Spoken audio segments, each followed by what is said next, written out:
Assalamualaikum warahmatullahi wabarakatuh. Perkenalkan, nama saya Rizky Wirasatiraji, NPM 207002049 dari kelas A mata kuliah Pentanahan. Tujuan dari pembuatan video kali ini yaitu untuk memenuhi tugas mata kuliah Pentanahan tentang analisis sistem pentanahan. Langsung ke pembahasan. Sistem pertanahan adalah suatu bagian dari sistem kelistrikan yang berfungsi untuk melindungi perangkat listrik dari adanya gangguan lonjakan listrik akibat petir.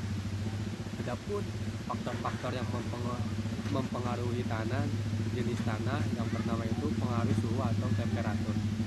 Selain pengaruh garam dan kandungan air, juga tanpa suhu, dua pengaruh tersebut tidak akan berfungsi apabila suhunya berada di suhu.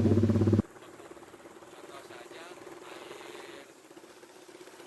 air suhu 0 Celcius yang membuat ion hujan menyusut air tidak dapat bergerak bebas menghantarkan listrik. Oleh karena itu, sistem pertanahan harus dipasang pada tanah dengan suhu jauh di atas di titik baku, yaitu di atas 0 Celcius.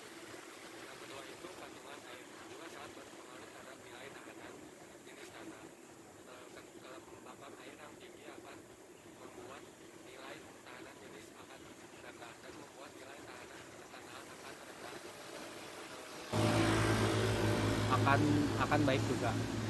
Dalam pengetesan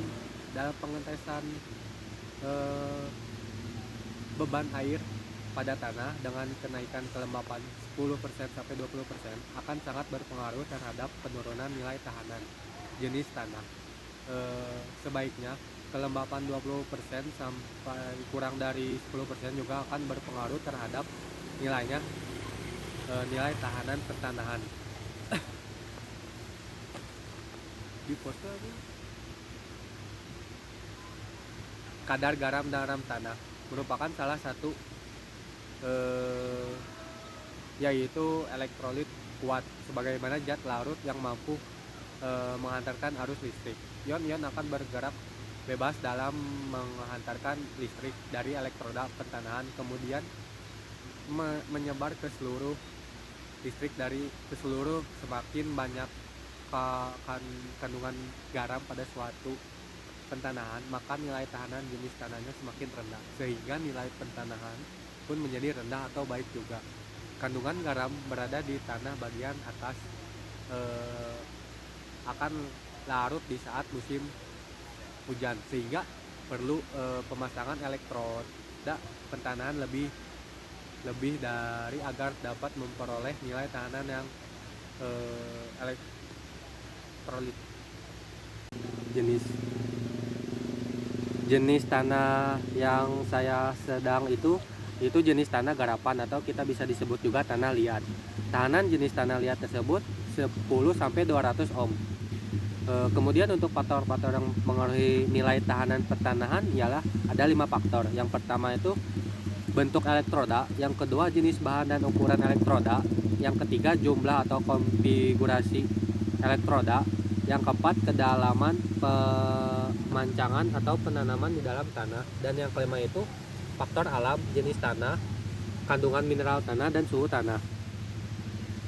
Bisa dilihat jenis tanah yang ada di sekitaran rumah saya itu tanah liat atau bisa disebut tanah garapan yang memiliki tahanan jenis ialah 10 sampai 200 ohm dan memiliki tahanan tanah sebesar 60 ohm. Dikarenakan lahan di rumah saya tidak luas, jadi elektroda yang cocok digunakan di rumah saya ialah jenis elektroda batang. Ada beberapa alasan saya memilih elektroda batang. Yang pertama itu pemasangannya sangat mudah, dan yang kedua itu bahan elektrodanya mudah didapat, yang ketiga tidak memerlukan banyak ruang, dan yang keempat itu alat untuk memasangnya pun tidak terlalu ribet. Sekian dari pembuatan video kali ini, mohon maaf bila ada kesalahan. Wassalamualaikum warahmatullahi wabarakatuh.